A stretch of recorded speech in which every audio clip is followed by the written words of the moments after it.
Ajaypal built or reconstructed the forties and the temple of the Neelkant Mahadev. He was succeeded as already stated by Dharampal, the last Raja of Badaयूं, but he is said to have founded a college known as the Mujji Madrasa.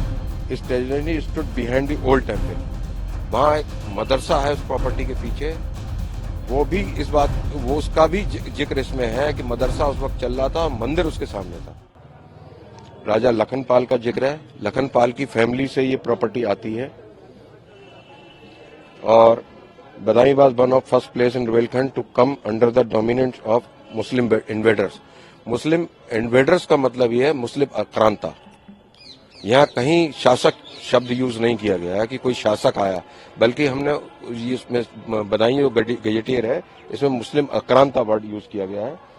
और इसी में नीचे अगले page पर है Ajaypal built और reconstructed the forties and the temple of the Neelkanth Mahadev. He was succeeded as already stated by Dharampal, the last Raja of Badaयूं, but he is said to have founded a college known as the Mujji Madrasa. His treasury stood behind the old temple. वहाँ एक मदरसा है उस property के पीछे, वो भी इस बात वो उसका भी जिक्र इसमें है कि मदरसा उस वक्त चल रहा था, मंदिर उसके सामने था। इसके अलावा महिपाल के द्वारा बनाई हुई प्रॉपर्टी को बताया है और इसी में ये उत्तर प्रदेश डिस्ट्रिक्ट गजेटियर है 1986 का, इसमें भी क्लियर मेंशन है Iltutmish left his mark on Budaun in a more conspicuous manner as he was responsible for if he did not complete the famous Jamia Masjid. It stands on a high part of old city in the Maulvi Tola Mohalla. It is said that it was built on the site of an old stone Hindu temple. और नीचे इसी में जो उसकी मेहराब बनी हुई है और जो उसमें पिलर हैं वो आज भी हिंदू टेम्पल के ही हैं.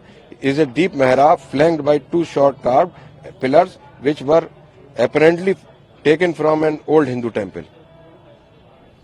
इसके अलावा और भी हमारे पास साक्ष्य हैं. हमने खतौनी और खसरा की भी नकलें दाखिल करी हैं जिससे भी ये मालूम पड़ता है कि वो जगह आबादी है वर्तमान में और property in dispute Jamia Masjid नहीं है. महिलाओं के जाने को लेकर पाबंदी इसमें बात हो रही है, उसको लेकर भी आपने बात की है? हाँ, मैंने ये कहा कि इसमें जामिया मस्जिद में जो महिलाएं हैं उनके नमाज पढ़ने में जाने के लिए पाबंदी है और उसमें रजिया सुल्तान का जन्म हुआ है.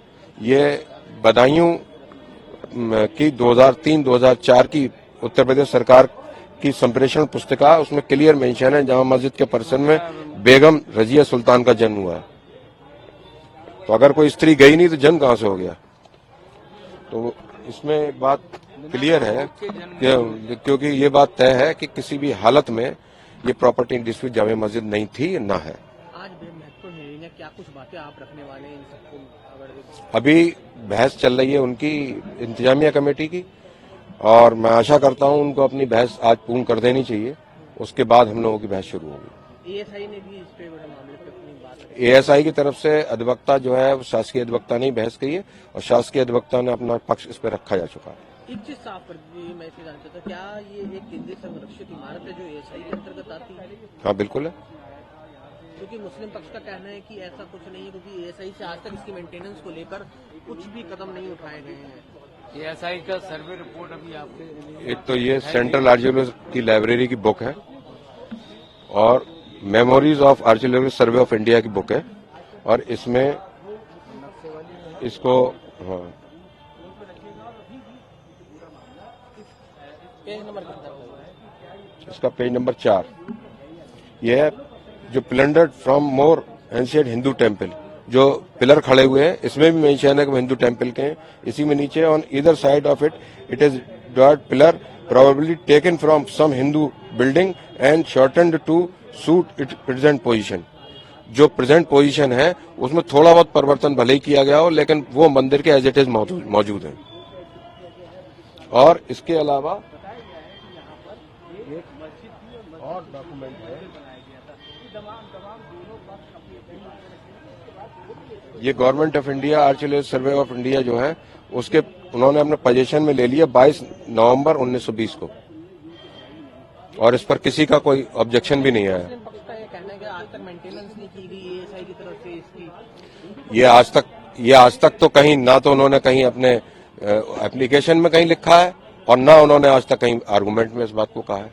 एक चीज और सर मुझे ना, अगर शाही जामा मस्जिद बदायूं के भी सर्वे की बात सामने आती है तो आप लोगों का क्या पक्ष रहेगा उसमें, क्योंकि जो मुस्लिम पक्ष है उसने कहा कि इसमें सर्वे का अभी कोई फिलहाल सवाल ही नहीं उठता, भ्रामक स्थितियां पैदा करने की कोशिश की जा रही है, ये पिछले 850 साल से मस्जिद है। वो इसको 800 साल से मस्जिद कह रहे हैं, हम तो कह रहे हैं ये 1500 साल पहले से मंदिर है। तो मैं जहां तक समझता हूं 1500 साल शायद ज्यादा पुराने समय की बात हुई, 800 साल तो बिल्कुल नई बात हुई। तो अगर सर्वे की बात सामने आने से समर्थन करेंगे? बिल्कुल, और सर्वे से ही ये निश्चित बात सही होगी आया ये मंदिर की प्रॉपर्टी है या नहीं है। ये मामला क्या था? पूरा मामला ये मामला ये था कि ये जो प्रॉपर्टी डिस्प्यूट है, ये असल में नीलकंठ महादेव का मंदिर था, जो पहले राजा महिपाल का किला था और इसका जीर्णोद्धार राजा अजयपाल के द्वारा कराया। तो ये कब से शुरू हुआ वो मामला? ये मामला यहाँ हमारे द्वारा जो मुकदमा दायर हुआ है वो 8/8/2022 को दायर। अभी तक इस पूरे मामले में क्या हुआ है अभी तक? इस मुकदमे में सबसे पहले तो कोर्ट ने ये मुकदमा दर्ज कर लिया और इसमें एक ऑर्डर 1 रूल 8 की एप्लीकेशन थी, वो कोर्ट ने स्वीकार कर ली, जबकि इंतजामिया कमेटी तब तक अपीयर हो चुकी थी और ये एप्लीकेशन मंजूर होने के बाद कोर्ट ने ये मान लिया कि ये मुकदमा तो चलने योग्य है। इसमें इंतजामिया कमेटी और गवर्नमेंट की तरफ से जो काउंसिल थे डीजीसी, उनके द्वारा ऑर्डर 7 रूल 11 की एप्लीकेशन ये कहते हुए डाली गई कि वाद पत्र निरस्त होने योग्य है और उसमें मेन ग्राउंड जो है उनकी, एक तो वो विशेष उपासना स्थल अधिनियम 1991 और वक्फ अधिनियम 1995 के आधार पर वो इस मुकदमे के वाद पत्र को निरस्त कराना चाहते हैं, जबकि ये दोनों ही बातें किसी भी हालत में इस मुकदमे पर लागू नहीं होती। अभी ये जो वादी पक्ष है वो मुकेश पटेल, वो क्या मांग कर रहे हैं? हम लोगों की मुख्य मांग जो है अपने वादी पक्ष की ओर से वो ये है कि ये जो नीलकंठ महादेव का मंदिर है, इसमें हमें पूर्व की भांति पूजा अर्चना करने की अनुमति प्रदान। तो आगे अब इसमें क्या हो सकता है? और इसमें आगे सबसे पहले तो ये ऑर्डर 7 रूल 11 की एप्लीकेशन जब डिसाइड हो जाएगी, तब हमारी जो एप्लीकेशन पेंडिंग है सर्वे कमीशन की, उस एप्लीकेशन को हम लोग प्रेस करें।